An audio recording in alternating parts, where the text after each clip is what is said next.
अस्सलाम वालेकुम दोस्तों। 14 साल गुजर जाने के बावजूद भी मोहम्मद आमिर की मुश्किलात कम ना हो सकी और आयरलैंड के वीज़े में मुश्किलात का सामना, जबकि हसन अली बार बार अपनी परफॉर्मेंस से जाहिर कर चुके हैं कि उनका दौर ख़त्म हो गया है, मगर ज़बरदस्ती उनको टीम में लाया जाता है और खिलाया जाता है। तो दोस्तों, पाकिस्तान टीम अपनी वर्ल्ड कप कैंपेन का आगाज करने के लिए आज आयरलैंड रवाना हो रही है। डबलिन रवाना होने वाली इस टीम में मोहम्मद आमिर टीम के साथ सफर नहीं करेंगे, क्योंकि 14 साल गुजर जाने के बावजूद भी मोहम्मद आमिर की मुश्किलात वहीं की वहीं खड़ी हैं और आमिर के वीजे का इशू आ रहा है। और इसकी वजह यह है कि 2010 में जब आमिर ने स्पॉट फिक्सिंग की थी और उसकी वजह से उन्हें 5 साल की सजा और जेल हुई थी, इसकी वजह से वीजे में मुश्किलात का सामना करना पड़ता है। और ये पहली दफा देखने में नहीं आया। जब मोहम्मद आमिर ने 5 साल के बाद कम बैक किया था तो पहली दफा जब वो पाकिस्तान टीम के साथ न्यूजीलैंड का सफर कर रहे थे तो तब भी उन्हें ऐसी ही मुश्किल का सामना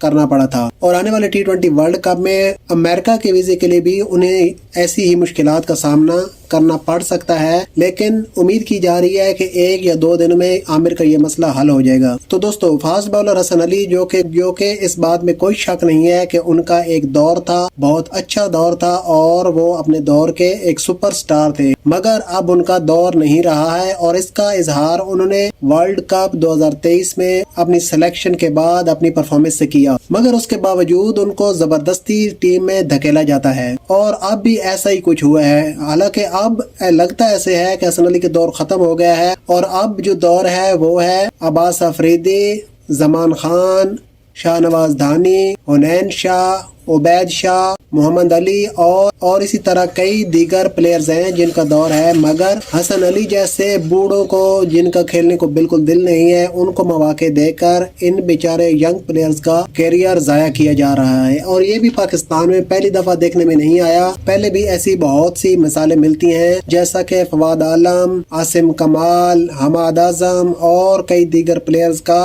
कैरियर जाया हो चुका है।